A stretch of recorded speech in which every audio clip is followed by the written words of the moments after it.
जय हिंद दोस्तों। ये तो आप सभी जानते हैं कि देश आज़ादी का अमृत महोत्सव मना रहा है। कुछ दिनों बाद यानी 15 अगस्त 2022 को हम आज़ादी के 75वीं साल में प्रवेश कर जाएंगे। यानी हम आज 75 साल से आज़ाद हिंदुस्तान के नागरिक हैं।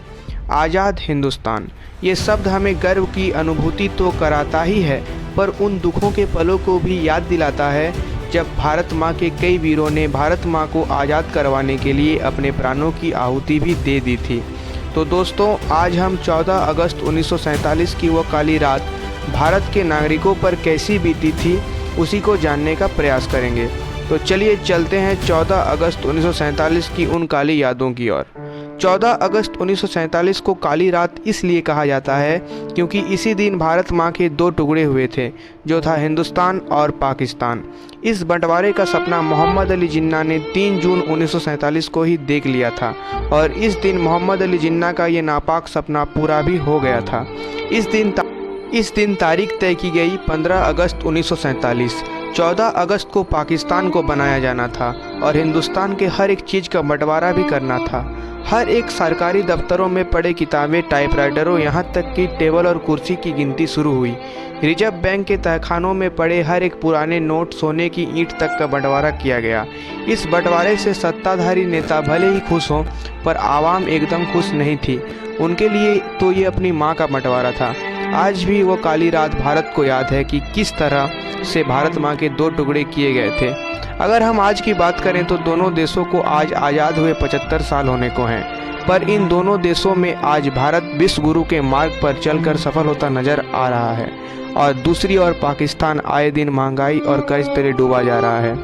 कहीं न कहीं ये उन भारत माँ के सपूतों की देन है जिन्होंने अपने प्राणों की आहुति देकर माँ भारती को अंग्रेजों के शासन से मुक्त कराया था।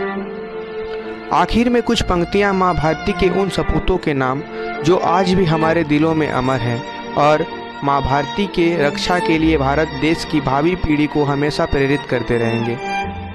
भारत देश महान है, ईश्वर का वरदान है, विश्व गुरु की ओर अग्रसर अपना हिंदुस्तान है। गांधी नेहरू का परित्याग, साहस के पर्याय आज़ाद, रानी झांसी की तलवार, भगत सुभाष की ललकार। आज़ादी की नींव बनाई लाल बाल और पाल ने, पांचजन्य का पाठ पढ़ाया पंडित दीनदयाल ने।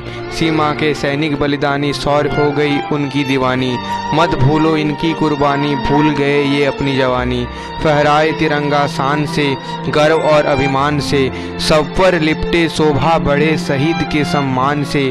केसरिया साहस दर्शाता, श्वेत शांति का मार्ग बताता, हरा रंग खुशहाल बताता, चक्र जीवन की राह दिखाता। तो दोस्तों, इसी के साथ अपना बहुत सारा ख्याल रखें। 75वीं आज़ादी के इस महाराष्ट्रीय पर्व को धूमधाम से मनाइए और अब तक अगर आपने हमारे चैनल को सब्सक्राइब नहीं किया है तो ज़रूर कर दें और सामने वाली घंटी को भी बजा दें ताकि आने वाली हर नई जानकारियों से आप वंचित ना रह जाएं। आर्यन नॉलेज वर्ल्ड की ओर से आपके और आपके पूरे परिवार को आने वाली स्वतंत्रता दिवस की ढेर सारी शुभकामनाएं।